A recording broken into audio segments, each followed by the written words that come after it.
Hi, my name is Sarah and this is my service dog Bailey, and I did want to talk today about something that's a little bit controversial depending on what circles you run in the service animal community, but I did want to talk about fake spotting, and it just grinds my gears right off the bat. If for those who don't know, fake spotting is basically when handlers or people take photos or videos of, animals in public places and make a judgment on their legitimacy and publicize that.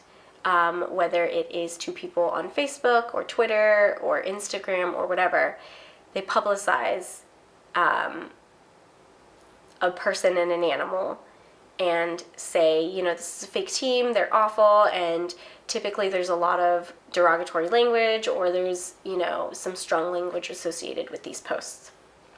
And while, fake teams and untrained animals in public spaces or pets in public spaces really frustrates me, it also frustrates me that people are taking it upon themselves to be the service animal police. I personally will never try to judge a team's legitimacy or judge where a team is at, because I don't know where they're at in their training. I don't know what their story is. And when other people do that, and I see the public's reactions, I just feel like it gives the service animal community a negative perception, and it gives the public a negative perception of what service animal handlers stand for. And so I'm not saying it's wrong to film, because, a lot of people vlog, or a lot of people want to be legally protected if their animal gets attacked or if something happens and they're denied access or something like that. I'm not saying that's wrong. I personally get very frustrated when individuals who are not gatekeepers take it upon themselves to become gatekeepers. I want to pose a question to everyone who watches this video, that you really look within yourself and you make your own ethical judgment call. I'm not going to go and tell, other people what to do. It's the same thing that I'm talking about. But consider what makes you able to judge another team and to become a gatekeeper and to choose yourself as a gatekeeper if you are not an employee of an establishment. And I also think that if you are ever in a situation where you think an animal is untrained or fake, that you're considering, what your safety is in that situation. I do think that some people who fake spot will sometimes put themselves in danger by confronting these people. And while it is important to spread information, because a lot of people are, they bring their pet because they're just uneducated, or they don't know the rules. They don't know that that certification they got online was a scam. So even if their intentions are to educate, you never know how another animal is going to react or how that owner is going to react. And so I think when people go out of their way to confront these people, it also puts them at risk. And if, I try not to watch these videos, but if I ever find myself, watching one or looking at a post, I stress about this person's safety. Like, why are you putting yourself in danger? And so I do want to say that, if you ever feel like there's, a fake animal or a pet, you have the right to go talk to a manager or talk to an employee of an establishment and let them know what their rights are. But it is their rights to kick someone out, not necessarily your rights. If it's like a food establishment and it's a violation of health code, then it's law enforcement's right, and the establishment's rights. But you want to make sure that you're not putting yourself in danger, and, the employees and the managers probably have a protocol for removing an animal. Police have a protocol for approaching situations. As members of the public, we don't have safety protocols. We don't have a whole lot protecting us if an animal that we are trying to confront the owner of, lunges at or comes for our dog. I don't want any teams to put themselves at risk because they want to educate someone, or they want to call someone out, or they want to put this on Facebook or something like that. I've been seeing more of these fake spotting posts recently, and not only does it make me worry for people's safety, but it also fuels negativity amongst the service animal community, and that's not something that I'm really a fan of. I am all for increasing the positivity and increasing positive awareness about service animals, but when we're spreading all this negativity, it's really hard to keep, a positive public perception of handlers. And really, we're concerned about fakes because it puts our safety and other people's safety at risk.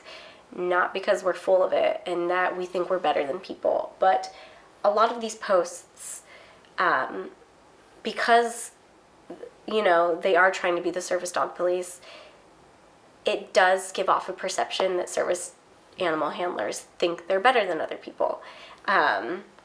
Or, they think they have the right or they're entitled to make a judgment call on another team or on any animal in an establishment.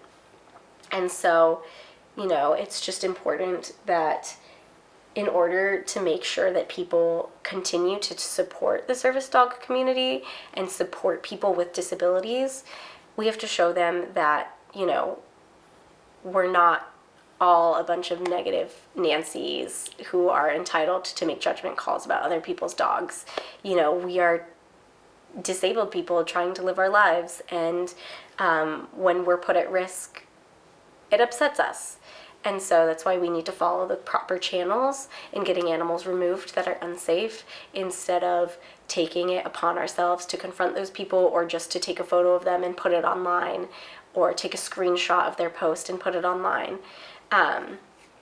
That's not the right way to spread information, in my opinion.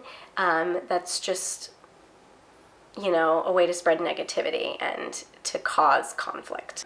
If an animal is misbehaving in public, you are entirely entitled to talk to management or talk to an employee or security or whoever you need to, or call the police, whoever you need to make sure you are going to be safe and that the public is going to be safe.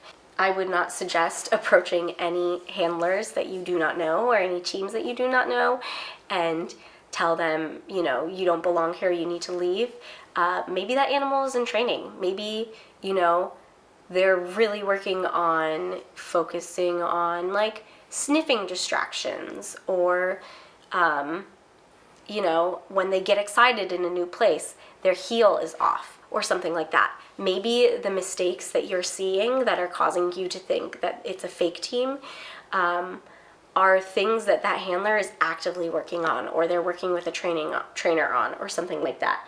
And so, because you don't really know anyone's story, the best thing to do is to let the employees know, or let the security guards know, this is what you're allowed to ask. And then give them the 2 questions, and if it's a legitimate team, those 2 questions and the behavior and keeping control of their animal in public should be met. And, the owners of that establishment and the security and law enforcement can make that decision call. But it's not up to us as members of the community to be the service animal police. This video might give me a lot of hate, but all this negativity is really, really wearing on me recently, because the more people I see having these fake spotting posts, the more anger and negativity and entitlement and, judgment I see going on. And not every team is perfect. Service animals are always in training. We're always working on something else, whether that's adding your task or proofing something else. Next time you see a team or a pet or an untrained animal, first think to yourself, okay, could they potentially be in training? Am I being put at risk? Is the public being put at risk? And then if you think, yeah, they're putting other people at risk, then tell a manager, tell a gatekeeper, and don't take it upon yourself because you're just putting yourself at risk. I think the forefront of a lot of people's minds when they're doing public access and they are challenged or they are approached by someone should be education, not judgment. And so that is my 2 cents. If your opinion differs, I'd love to hear why, but I've thought long and hard about this, and so my opinion likely isn't going to change, but that doesn't mean we can't have a thoughtful discussion in the comments down below. So let me know what you think. Subscribe for more videos, and if you have any video requests, please put them in the description down below. But I would also love to hear what you guys think about fake spotting. Thanks for watching, and have a great day. Bye!